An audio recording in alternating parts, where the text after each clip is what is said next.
ఓం శాంతి 17/10/1981 అవ్యక్త బాప్దాద యొక్క మధుర మహావాక్యాలు. హెడ్డింగ్: అన్ని పరిస్థితులకు సమాధానం ఎగిరే పక్షులుగా అవ్వండి.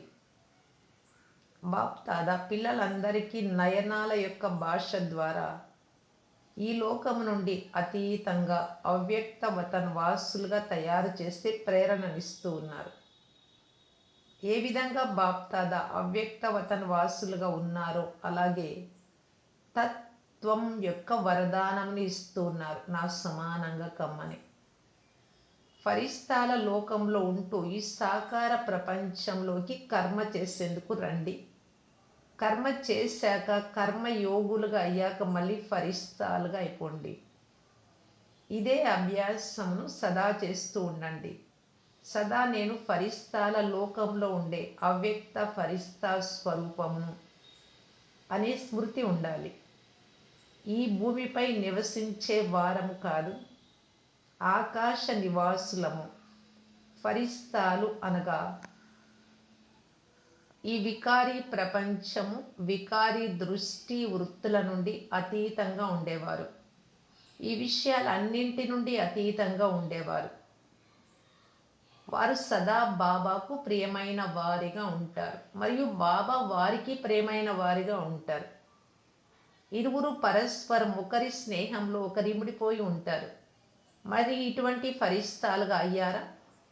ఏ విధంగా బాబా అతీతంగా ఉంటూ కూడా బ్రహ్మలో ప్రవేశించి కార్యం కొరకు వస్తారో అలాగే ఫరిస్తా ఆత్మలు కూడా కర్మ బంధనం యొక్క లెక్కలో కాకుండా సేవ యొక్క బంధనంలో శరీరంలోకి ప్రవేశించి కర్మ చేస్తారు.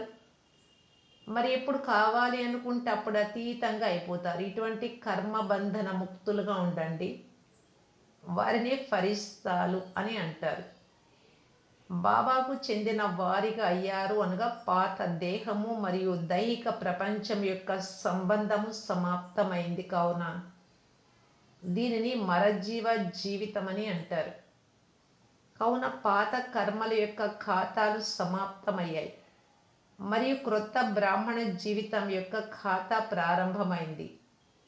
మరజీవాలుగా అయ్యాము అని అందరికీ తెలుసు కదా, ఇది అందరూ అంగీకరిస్తారు కదా. అలా అయ్యారా లేక అవుతున్నారా? మరణిస్తున్నారా లేక మరణించేశారా? ఎప్పుడైతే మరణిస్తారో అప్పుడు ఇక పాత లెక్క అంతా సమాప్తమైపోతుంది.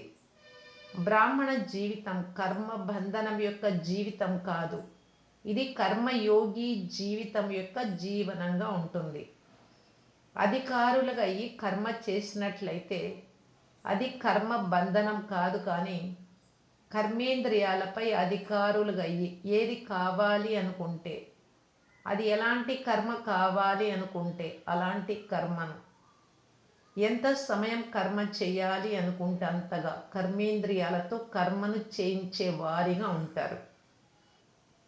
కావున బ్రాహ్మణులు అనగా ఫరిస్తాలు కర్మ బంధన ఆత్మలు కాదు, సేవ యొక్క శుద్ధ బంధనం కలవారు.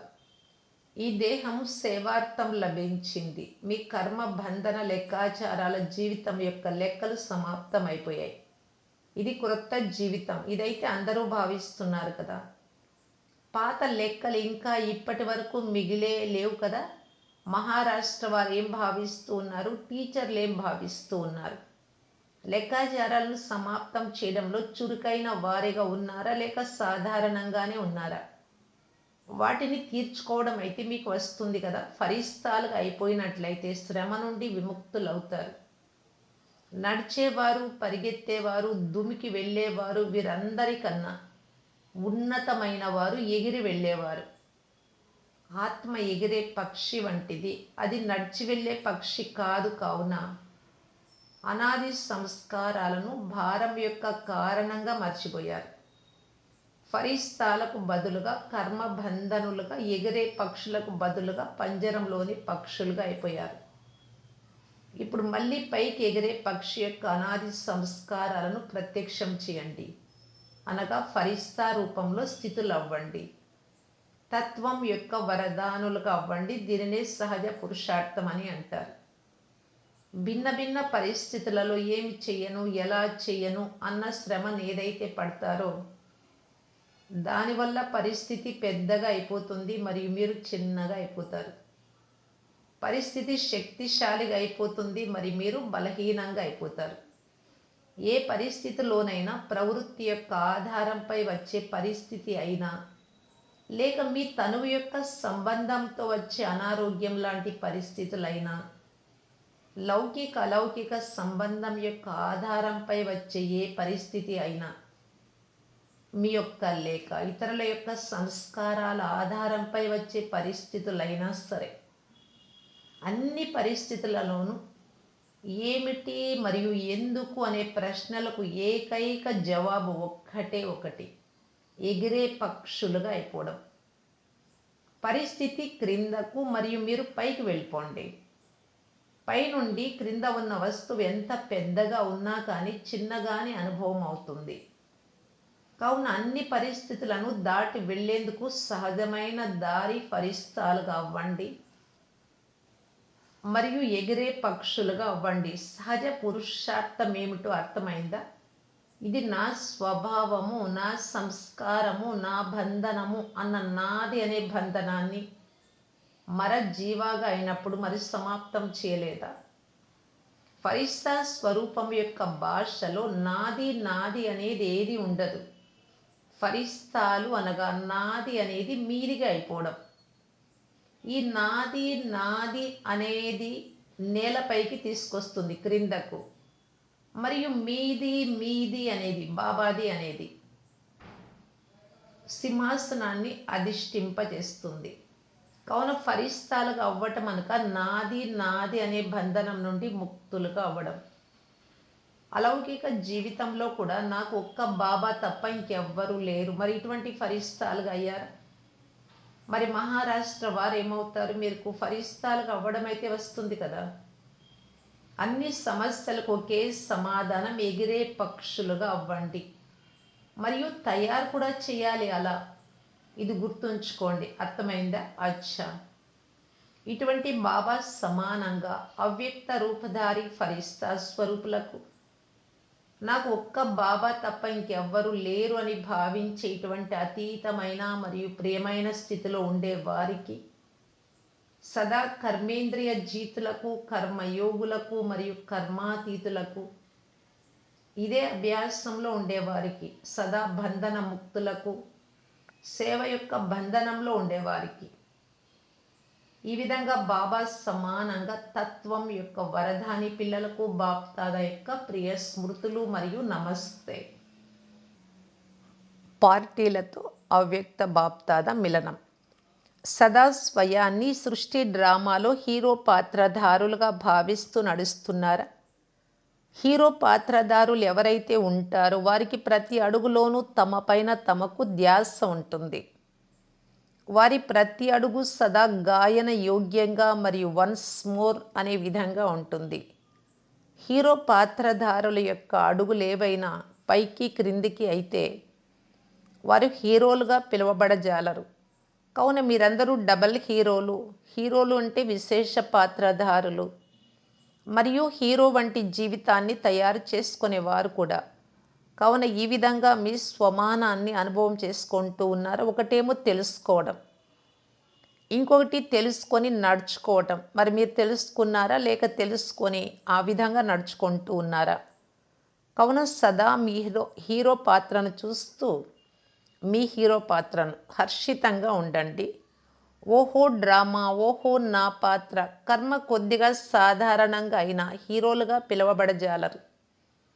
ఏ విధంగా బాబా హీరో పాత్రధారియో వారి ప్రతి కర్మ గాయనం చేయబడుతుందో మరియు పూజ చేయబడుతుందో, అలాగే బాబాతో పాటు సహయోగి ఆత్మలు ఎవరైతే ఉన్నారో వారికి కూడా హీరో పాత్ర ఉన్న కారణంగా ప్రతి కర్మ గాయన యోగ్యంగా మరియు పూజా యోగ్యంగా అయిపోతుంది.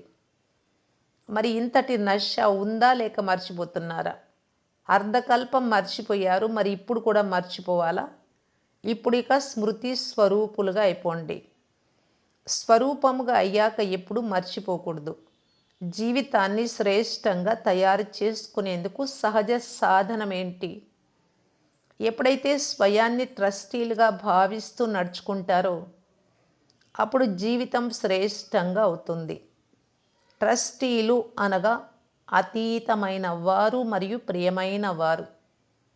కావున అందరినీ బాబా ట్రస్టీలుగా చేసేసారు. మీరు ట్రస్టీలే కదా! ట్రస్టీలుగా అయి ఉండడం ద్వారా గృహస్థ స్వరూపం స్వతహాగానే తొలగిపోతుంది.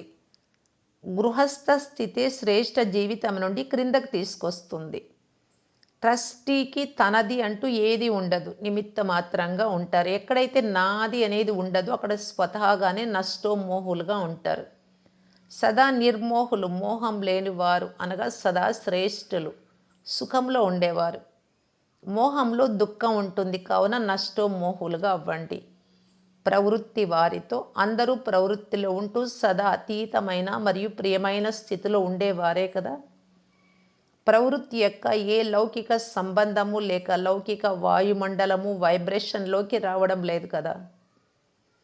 ఈ లౌకికత్వం యొక్క విషయాలన్నింటి నుండి అతీతంగా అయ్యి అలౌకిక సంబంధంలో వాయుమండలంలో వైబ్రేషన్లో ఉంటున్నారా?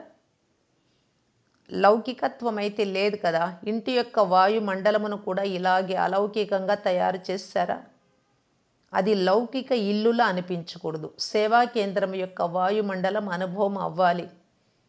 ఎవరు వచ్చినా వారికి ఇది అలౌకిక లౌకికత కాదు అనే అనుభవం అవ్వాలి. ఎటువంటి లౌకికత యొక్క అనుభూతి కలగకూడదు. వచ్చేవారిది సాధారణమైన ఇల్లు కాదు, ఇది మందిరము అని అనుభవం చేసుకోవాలి. ఇదే పవిత్ర ప్రవృత్తి వారి సేవ యొక్క ప్రత్యక్ష స్వరూపం. మీ స్థానము సేవ చేయాలి, వాయుమండలం కూడా సేవ చేయాలి. సేవా కేంద్రంలో ఎవరైనా ఏవైనా స్వభావ సంస్కారాలకు వశమై అటువంటి నడవడిక నడిస్తే అందరూ ఆ విధంగా ఉండకూడదు అని అంటారు. అలాగే మీ ఇంటి స్థానంలో కూడా ఈ స్థానంలో అటువంటి కర్మ ఏది జరగకూడదు అన్న అనుభూతి కలగాలి. ఇటువంటి భావన, మేము ఇటువంటి కర్మలు చేయకూడదు అని హృదయంలో కలగాలి. ఏ విధంగా సేవా కేంద్రంలో ఏవైనా లోపాలను చూస్తే వాటిని సరిచేస్తారు కదా! అలాగే మీ లౌకిక స్థానాన్ని మరియు స్థితిని సరిచేసుకోవాలి. ఇల్లు మందిరంలాగా అనిపించాలి, గృహస్థంలా కాదు. ఏ విధంగా మందిరం యొక్క దేవాలయం యొక్క వాయుమండలం అందరినీ ఆకర్షిస్తుందో అలాగే మీ ఇంటి నుండి పవిత్రత యొక్క సుగంధం రావాలి. ఏ విధంగా అగరబత్తి యొక్క సుగంధం నలువైపులా వ్యాపిస్తుందో అదేవిధంగా పవిత్రత యొక్క సుగంధం దూర దూరాల వరకు వ్యాపించాలి. దీనినే పవిత్ర ప్రవృత్తి, పవిత్రతతో కూడిన గృహస్థమని అంటారు. అచ్చా, ఓం శాంతి.